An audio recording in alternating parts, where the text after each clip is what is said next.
이 고교학점제라는 게 원래는 그 외국의 그 제도에서 아이디어를 따온 건데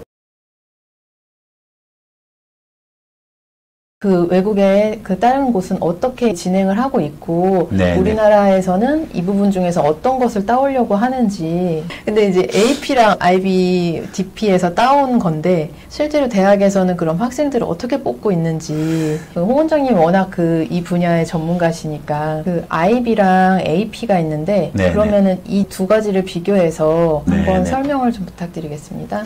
유사제도 뭐 비교대조 기준으로 해서 기존의 미국식 AP 선수학점제도 이 부분이랑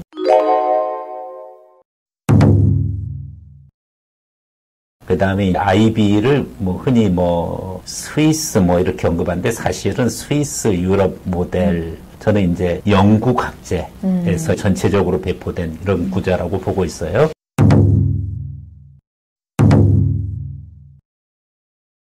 IB 전 과정 말고 IB 전 과정 말고 IB 중에서 디플로마 과정, 네. IBDP 과정과 나눠서 전달을 드리겠는데요. IBDP는 국제적으로 인정되는 대학 입학 프로그램으로서 전 세계 어디에서나 대학 입학에 있어서 표준화된 학력으로 평가를 받을 수 있게 된다. 그러한 이점으로 인해 전 세계 각지에 있는 외국 학교와 국제 학교들이 채택하고 있는 교육제도이다. IBDP 과정을 학교에서 이수한 학생만이 IB 이그잼에 응시 자격이 주어지며 최종 자신의 IBDP 점수를 받게 된다. 45점 만점 중 40점 이상이면 세계적 명문대에 도전해 볼 만하다. IDDP는 크게 서브젝트와 코어로 나눌 수 있다. 서브젝트는 6개의 그룹으로 구성되어 있는데 이는 대한민국 고교학점제의 선택 과목들의 과목 묶음으로 이해하면 된다. 이러한 IB 서브젝트 그룹에는 언어와 문학, 언어 습득, 개인과 사회, 자연과학, 수학, 예술이다. IB 서브젝트는 대한민국 고교학점제에서 공통과목을 제외한 일반 선택 과목들과 유사하다. 앞에서 말한 6개 영역의 다양한 IB 서브젝트 중에서 적정 수준인 스탠다드 레벨 3과목과 고급 수준인 하이 레벨 3과목을 선택하게 되고 선택한 이 6과목에 대해서 코스웍은 필수이고 파이널 IB 이그잼에서 각 과목 7점 만점 기준으로 평가받는다. 따라서 6과목 7점 만점으로 총 42점 만점으로 IBDP 총점수 45점의 대부분을 구성한다. IDDP는 크게 서브젝트와 코어로 나눌 수 있다. 서브젝트를 알아보았으니 이제 IB 코어에 대해 살펴보자. IB 코어는 EE, TOK, CAS로 구성되어 있는데 익스텐디드 에세이는 논문식 에세이, 테스트 오브 날리지는 주로 심층 주제에 대한 탐구, CAS는 창의적 체험활동 및 예술 스포츠 및 봉사활동에 해당한다. IBDP 총점수 45점 중에서 3점을 구성한다. 점수 자체는 적은 것 같으나 코어라는 표현에서 알 수 있듯이 매우 중요하고 힘든 과정이다. 그러면 이게 그 지금 교육부 장관님께서 워낙 이 좋아하니까 사실 이제 교육부 수장님들 이렇게 보면은 지금 현재 교육부 장관도 마찬가지고 그 다음에 이제 경기도 교육감 임 교육감님 좀 솔직한 것 같아요. 그냥 우리는 뭐 IB 제도를 좀 해야 되겠다. 어쨌든 그런 와중에서 현재 교육 정책을 보면은 사실은 이거 지금 고교 학점제 뭐 그 장관은 그랬대요 보니까 이거는 제2의 원전 참사다. 그러니까 가면 안 된다. 뭐 이런 얘기를 했는데 안 갈 수 없어요. 네. 우리는 이걸 공부를 해야 되고 그러면 이제 궁금한 게 이미 연가고나 보거나 이제 하나고 민사고 같은 경우에도 AP 과목이 이미 돼 있잖아요. 그러니까 고교학점제가 이미 학교에서 내부적으로는 그거에 다 준비가 돼 있는 학교들이라고 볼 수 있는데 그러면은 원장님 보시기에 그 AP 과목들이 또 어떤 것들이 있고 우리나라 그 고교학점제에서 실제로 AP 그러면 어떤 과목을 들어야 되고 네. 그리고 IB 과정은 또 비교해서 어떤 차이가 있는지 말씀을 좀 부탁드릴게요. 네. 사실 이제 고교학점제를 이제 뜬금없이 이렇게 하자는 건 아니겠죠.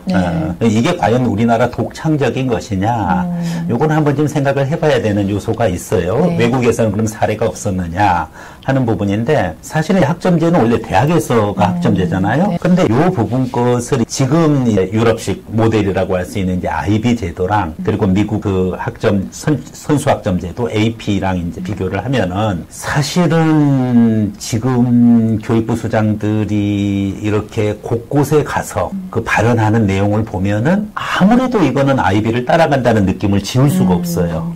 아예 임 교육감님은 대놓고 그냥 IB 교원 양성시키겠다. IB 과정 하겠다라는 부분이고 여기서 이제 여러분이 주의해야 될 게 IB 일반 교과 과정이랑 IB 디플로마 과정은 조금 구별을 해야 돼요. 지금 제가 말하고자 하는 것은 IB 일반 교과 과정 부분 것은 별개로 하고 IB DP 과정, IB DP 이그잼까지 포함되는 IB DP 과정, IB DP 이그잼까지 포함되는 요 디플로마를 주는 요 과정이랑 그 다음에 미국식 교육제도인 AP 부분 거랑 비교해서 고교 학점제는 사실은 공부할 필요가 없어요. 그냥 IB나 AP 제도를 보면은 싹 스며들어요. 아하, 요거구나 하는 느낌이 들고 이미 민사고 하나고 그리고 또 IB 하는 경기외고는 뒤에서 이렇게 웃어요. 그냥 아 이게 확대가 되는구나 하는 이제 고교 학점제를 확장된 것을 막 알아가려고 하고 그리고 또 입시 전문가라고 해서 그 부분 거에 대해서 추정적인 내용들을 얘기하는데 저는 그거보다는 AP, IB를 세밀하게 조사를 해놓으면은 이제 이 부분 것의 같은 점이랑 차이점은 무엇인지를 이렇게 보면은 고교 학점제가 싹 보여요. 이제 그런 측면에서 봤었을 때 이 어떤 제도의 시행이라는 것이 갑자기 하늘에서 뚝 떨어진 게 아니라 기존 제도를 어느 정도 개량한 것이죠. 취지는 확실히 알겠네요. 그래서 이 제도를 만든 것에 대해서 이제 그런 차원에서 우리가 IB와 AP를 같이 비교를 해보면 좋을 것 같고요. IB 하는 학교들이 추세가 좀 많아져요. 네. 예전에는 AP가 많은 것 같더니 요새는 또 IB로 많이 IB로 좀 갈아타기를 하는 경향이 있어요. 차이가 뭐냐면은 IB 디플로마 과정을 하는 경우에는 반드시 코스웍을 그 학교에서 이수를 해야 돼요. 근데 이수를 안 하고서 디플로마 과정만 따로 자기가 할 수는 없어요. 근데 AP는 학교에서 그 AP 과정을 이수해서 매년 5월 달에 보는 AP 이전에서 자기가 선수 학점을 따는 수도 있고 우리 학교는 AP 코스웍을 제공 안 한다. 그거 관계없어요. 그건 자기가 스스로 공부해서 AP 이그잼에서 점수를 받으면은 그 결과만 가지고서 학점을 주는 거예요. 그러니까 미국식이고 결과 중심이고 IB는 영국식이고 물론 뭐 스위스나 뭐 유럽식이라고 해도 되지만은 영연방 국가들에서 IB를 하거든요. 그리고 영국제 국제학교에서는 다 해요. 그러다 보니까 IB는 과정을 되게 중요시해요. 선생님들이랑 어떻게 소통을 하고 그럼 이거를 프로젝트도 하고 이런 부분이 일반 학교에서 IB 과정을 이제 지도할 수 있는 선생님을 역량을 키우는 게 관건인데 IB 교원이 없죠. 네. 이제서 배우셔가지고 그런데 그거는 외국에도 마찬가지였어요. 예를 들어서 국제학교에 시행이 될 때 제 제자 중에 한 명은 중국에 있는 국제학교에서 왔어요. 너 IB 했대. IB 디플로마까지 했네. 디플로마까지 했대. 몇 점이야? 그러니까 42점? 야, 너 45점 만점에 42점? 완전 수제네? 그런데 니네 학교가 그렇게 IB를 잘 지도해주냐 물어봤더니 아니요. 저희 그냥 처음 시작한 거고 선생님도 몰라가지고 저희랑 같이 했어요. 어차피 제도 시행에서는 한계가 있어요.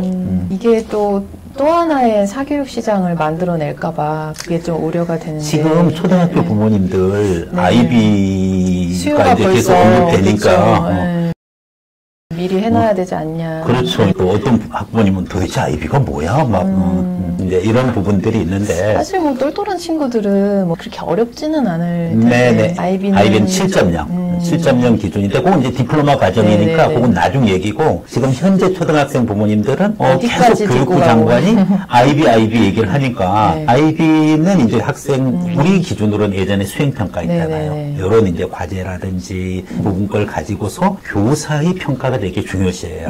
근데 이건 코스웍 위주고 디플로마 과정은 교사와의 그런 소통도 중요한데 결국은 IB도 5월달에 시험을 봐요. 전 세계가 시험이 똑같은 날짜예요. 그렇기 때문에 AP는 그 코스웍이 필수가 아니라는 거고, IB는 반드시 IB 코스웍을 제공해주는 학교를 이수해야지만 디플로마 과정까지 가고 자기가 디플로마 학점을 이제 딸 수 있다라는 것이 이제 차이점인데. 과정에서도 평가가 있나요? 네네. 과정에서 이제 중간 평가하고 또 우리 학생부 있잖아요. 어떻게 보면 AP는 딱 결과가 나오면 되는데, 네네. IB는 그 교사와의 그 상호작용도 교사 되게 역량도 중요하고 좀 평가를 계속 받아야 되니까. 선생님한테 잘 보여요. 그러니까요. 결론적으로 신경이 많이 쓰이는. 근데 사실 학교가 살아나려면은 AP보다는 IB 방식으로 그렇네요. 가야 되는 네네. 부분들이 크고. 약간, 네네. 고교 학점제는 그런 면에서 어느 쪽에 더 벤치마킹이 강하냐. 그래서 IB. 그렇죠. IB 쪽의 벤치마킹이 강한 부분이고, 그래서 가능하면은, 교단 분계 안 나오도록 그렇게 좀 하고자 하는. 그래서 교육부에서 원하는 방향은 굉장히 구체적으로 여러 번 이제 강조가 되고 있는 거네요. 네네네. 그래서 이제 AP를 이제 AP 학교가 좀 많았었죠. 많았었는데, 뭐, 서울 포린스쿨, 여기도 이제 AP에서 3년 전서부터 네네. IB 쪽으로 이렇게 전환이 됐고요. 그 다음에 지금 경규외고에서는 네. 한국 외고임에도 불구하고 국제학교가 아니죠. 국제학교랑 외고는 다르죠. 역시 IB 코스웍을 오퍼해주고 있는 그런 부분들이고, 전통적으로 한학고라든지 민사고는 이미 AP 있고. 과정으로 네. 사실 재미를 많이 봤어요. 그리고 유학 갈 때 굉장히 유리해서, 유학도 그렇지만은, 아니, AP 5.0이 세계 4개국, 당시 인재전형은 AP 세계 5.0이면은 교과 무시했어요. 그냥 교과를 다 커버한 거죠. 지금은 또. 근데 지금은 다르죠. 지금은 다른데. 근데 그 당시에는 그랬었어요. 그러면은 그게 무슨 뭐 입시 뭘 어떻게 했는지는 모르겠지만은, 당시 250명도 합격한 놈들은 그럼 지금 다 와가지고서 합격증 내놔야지. 반납해야지. 말이 안 되는 그런 점 있었죠. 그렇다고 해서 뭐 제가 또 뭐 성향이 뭐 진보냐. 그건 또 절대 아니고요. 좀 조마조마하네, 지금. 좌표가 켰다가 안 찍혔다가 지금 헷갈릴 것 같아, 보시는 분들. 아니, 뭐야, 진보야, 뭐 보수야. 알 수 없는. 저를 유용하지 마세요. 자, 그래서 이제 사실은 IB 디플로마 과정이랑 AP 코스웍과 AP 선수학점 과정을 여러분들이 이해를 하고, 사실은 오늘은 그 과정까지만 해도 충분해요. 이제 다음 시간에 고교학점제 과목 구성 얘기할 거잖아요. 그러면 사실은 IB 과목 구성이랑 AP 과목 구성을 한번 살펴보면은 쉽게 우리가 이제 고교학점제 과목 구성을 알 수가 있고요. 반대로 원래 이 제도를 만드는 것 취지나 아니면 그 과정에서 분명히 AP나 IB를 벤치마킹 했을 거란 말이에요. 그럼 거꾸로 분석하는 입장에서, 그리고 또 학부모 입장에서도 AP, IB 제도에 대해서 힘들지만은 내가 이 부분 걸 겪을 수도 있고 겪지 않을 수도 있지만은 이 부분 것을 학습해 보면은 그냥 고교학점제는 쉽게 이해할 수 있을 겁니다. 그래서 지금은 이제 코스웍 빼놓고 디플로마 과정만 가지고 이야기를 하면, 일단은 이제 IB는 영역이 있고 또 과목이 있어요. 보통 이제 11, 12학년. 우리 그러면 딱 연결을 시켜봐요. 고교학점제는 고2, 고3 때가 어떤 교과죠? 그때는 공통 과목은 끝났잖아요. 네, 선택 과목. 그렇죠. 그러면 이제 선택 과목에 뭐 일반 선택이랑 일반 선택, 진로 선택, 융합 선택. 융합 선택. 요 과정이 다 선택이잖아요. 네. 지금 IB나 AP나 우리처럼 공통 과정이 없어요. 다 선택이에요. 다 선택으로. 네네. 그러면 이제 여기서 더 이해하기가 편한 거 있어요. IB나 AP 모두 다 선택 과목이다. 그러면은 IB 디플로마 제도나 AP 이그잼 제도, 거기에 따른 AP 학점들은 다 뭐다? 11, 12학년. 우리의 일반 선택이랑 똑같다. 이렇게 보면 되고요. 그러면 반대로 또 이렇게 질문을 할 수 있어요. 그럼 국제학교 애들, 외국 학교 애들은 10학년 때 뭐 하냐? 10학년 때 걔네는 뭐 IB 방식으로 수업을 하든, 아니면 일반 GPA, 교과 과정으로 수업을 하든, 아니면 AP 같은 경우에는 AP가 없이 일반 교과로 하는 거죠. 우리는 이제 그걸 공통 과정이라고 하는 건데, 물론 이제 AP 하는 학교들 중에서는 과목 중에서 10학년임에도 약간 어려운 게 있어요. 네네. 그걸 이제 아널스라 그래요. 아널스 과정으로 하는 그런 학생들도 있긴 있는데 아널스가 설치 안 돼 있는 경우에는 그냥 일반 교과로 하는 거죠. 그러니까 이제 일반적으로 GPA 교과 내신은 이제 10학년까지도 다 절대평가죠. 11, 12학년 되면서 이 학교가 AP나 IB로 지정된 학교다. 그때 우리 고교학점제의 일반 선택 과목이 그냥 수십 개 과목이 쫙 펼쳐지잖아요. 이제 그 과정이 AP나 IB에서도 다 선택이다라고 보시면 되고, IB는 선택할 때 레벨 차이가 있어요. 네네. IB 서브젝트는 대한민국 고교학점제에서 일반 선택 과목들과 유사하다. 앞에서 말한 6개 영역의 다양한 IB 영역들에서 각 영역의 서브젝트들 중에서 적정 수준인 스탠다드 레벨 3과목과 고급 수준인 하이 레벨 3과목을 선택하게 된다. IB는 선택할 때 레벨 차이가 있어요. 네네. 스탠다드 레벨이 있고, 그 다음에 하이 레벨이 있고 그러거든요. 스탠다드 레벨은 3과목.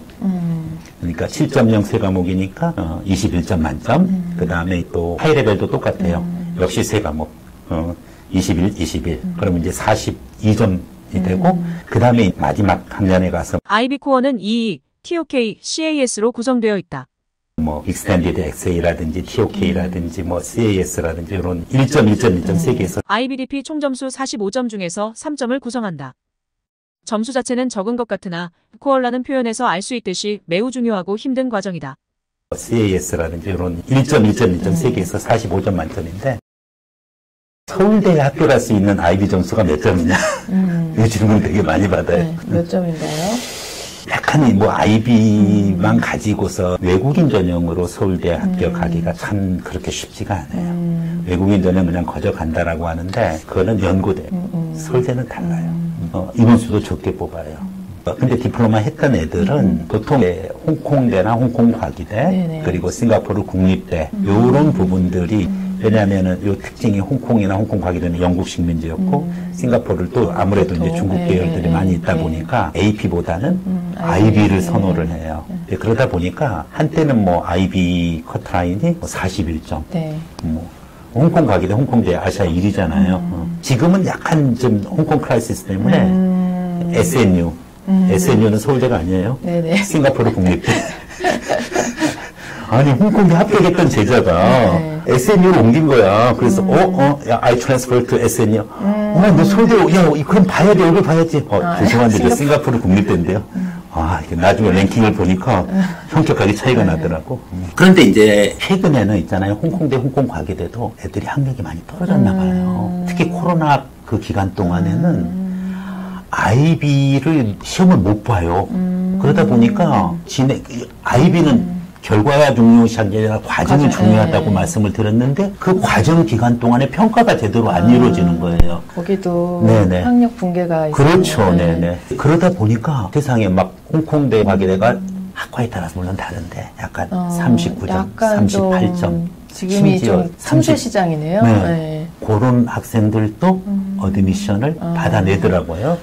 제가 홍콩 가기 때는 대학교 선배들 같은 경우에 네, 박사과정으로 워낙 좋아가지고 통계나 회계나 뭐 상경계나 그래서 학교 워낙 랭킹도 좋고 있다가도 또 그 다음에 좋은 학교로 임용도 잘 되고 학교 굉장히 좋다고 저는 알고 있어요. 그 이제 학생들 선호하고 이제 그랬는데 조금 주춤해요. 아무래도 홍콩의 이제 정치 상황이나 이런 것들이 있어가지고 그런 부분인데 그걸 거꾸로 국내 대학에 한번 적용을 해보면은요, IB에서의 일반적으로 외국에서 들어오는 학생도 그렇고 한국 내에 있는 IB를 제공해주는 학교 있고 또 국제학교가 뭐 제주 NSS나 그 다음에 또 이 KIS 제주라든지 여학생만 다니는 브랭섬홀이라든지 이런 쪽에서 뭐 IB나 AP 프로그램을 다 오퍼를 해주고 있고 그리고 뭐 잘 나오더라고요 결과가. 네네. 일단은 그 학교는 KIS 제주는 국내 고등학교 인정 학력을 줘요. 네 맞아요. 네. 그런데 안 주는 귀족 학교들이 있어요. 그 부분 것을 우리가 벤치마킹 한다고 보니까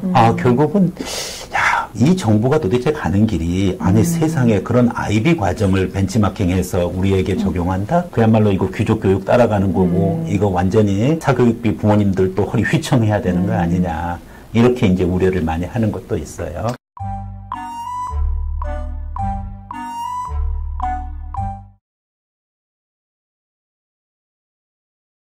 그러니까 대학에서는 일단은 고교 학점제는 이거는 입시랑은 전혀 관계가 없어요. 그 커리큘럼이 그렇다는 거죠. 그렇죠. 그래서 예상을 하자면은 조심스럽게, 근데 뭐 본고사 부활에 대해서는 이거는 아닐 거고, 왜냐하면 공교육을 더 정상화하는 게 지금 취지이기 때문에 아닐 거고, 근데 만일에 선택 과목에서 학생이 선택을 했을 때 그 과목이 그 대학교 면접을 볼 때 심층적으로 들어가는 그게 포인트가 되죠. 정말 좋은 지적을 하셨는데 이게 뭐냐면은요. 자, 예를 들면 연대 UIC를 간다. 그러면은 AP나 IB를 했던 학생과 안 했던 학생들은 구조적으로 달라요. 다르죠. 어떤 게 차이가 다르냐면은 예를 들어서 면접 문제 이런 게 나왔어요. 어떤 한 상인이 왔어요. 그런데 그 왕조에게 그 왕한테 계속 돈을 빌려가는 거예요. 3번씩이나 빌려갔는데 또 찾아온 거예요. 그래서 이 왕조에서 회의를 열었어요. 신하들이 저자는 민지처참해야 된다. 3번이나 돈을 빌려줬는데 그런데 또 다른 신하는 아니다. 한 번 기회를 더 주자. 이 상황에서 if you were the king of the kingdom, how could you cope with the situation? 어떻게 이 상황을 네가 왕이라면 대처할 것이냐? 근데 이제 일반적으로 AP, IB를 안 했던 학생은 여기서 무슨 도덕적 판단을 하고 또 자기의 어떤 가치적인 얘기를 하고 뭐 이제 이런 거를 할 수가 있어요. 근데 이제 매크로, 마이크로, 이콘을 했던 학생은 전혀 다른 차원의 답변을 내놔요. 그 상인이 3번이나 가서 돈을 다 써버렸다라는 것은 분명히 그 돈을 번 사람이 있을 거고 그 번 사람은 백성들일 건데 백성의 부가 축적된 거는 국가의 부가 축적된 거 아니냐. 그런 부분이고 그것이야말로 지금의 현재 중앙은행이 하는 역할이랑 유지시킨다라고 하고 좀 더 경기를 활성시키기 위하여 양적 완화까지 연결시키고 그러면서 경제 용어를 써가지고서 답변을 하는 거예요. 그럼 교수님들은 그러면 바로 게임이 다른 거예요. 경영학과 합격 이렇게 나오겠죠. 이제 그런 부분들이다 보니까 예를 들어서 공학에서도 마찬가지일 거예요. 뭐 예시만 좀 달라질 뿐이지. 그러다 보니까 심층 교과를 했느냐. 안 했느냐 이런 부분이 이제 차이가 나는 거고 결국은 이제 그 원장님 얘기했듯이 일반 선택 과목에서 예를 들어서 우리 학과는 이러이러한 과목을 이수한 학생들 있잖아요. 그 학생들을 되게 선호할 것 같아요. 그렇죠. 그리고 선택 과목으로 그렇죠. 보겠죠. 학과별, 단과대별 원하는 교과 선택 과목들이죠. 그거를 이미 AP에서는 했어요. 그러니까 예를 들어서 뭐 이공계에서는 뻔해요. 딱 정해져 있어요. AP 캘큘러스 BC 했느냐. 그리고 또 그 외에 공학 계열이다. 그러면 뭐냐? 피직스 했느냐. 생명과학이다. 그러면 캘큘러스 했느냐? 바이오 했느냐? 케미 했느냐. AP 케미, AP 바이오, AP 캘큘러스 BC 5.0 3개다. 5.0 3개면 우리 대학에 와서 일반화학, 일반 생물학, 물리학 들을 때 A 학점을 받을 수 있는 충분한 자격이 있다. 이렇게 판단을 하니까 안 뽑을 수가 없는 거죠. 그렇기 때문에 제가 생각하기에는 이와 같은 그 AP 프로그램에서 이미 10년 전서부터 한참 활성화되어져 있던 그러한 전형들의 방식으로 현재 정부가 추구한다라고 했던 그 정도의 성향으로 봐가지고서는 고교 학점제도 그렇게 갈 수밖에 없고 특히 저는 여기서 주목하는 것이 일반 선택 과목 말고 진로 선택 과목 그렇죠. 진로 선택 부분이 굉장히 핵심 포인트가 될 것 같습니다. 융합 선택도 좀 일부는 있어요. 융합 선택은 좀 전략을 잘 세워서 정말 매니아들 그런 쪽으로 갈 가능성도 크고요. 예를 들어서 무조건 선택 과목을 막 중구난방으로 하면 안 돼요. 그렇죠. 그러니까 이거는 AP에서도 IB에서도 검증이 됐어요. 그러니까 IB는 스탠다드 레벨에서 여기는 조금 내가 자신 없는 과목 3개를 해도 돼요. 교양 과목으로 뭐 잉글리시를 한다 아니면은 뭐 매스를 한다 뭐 이렇게 해도 괜찮은데 내가 의대를 가겠다. 그러면 IB 디플로마 과정하는 애들은 다 정해져 있어요. 그 과목들이 하이 레벨에서는 뭘 해야 될지를.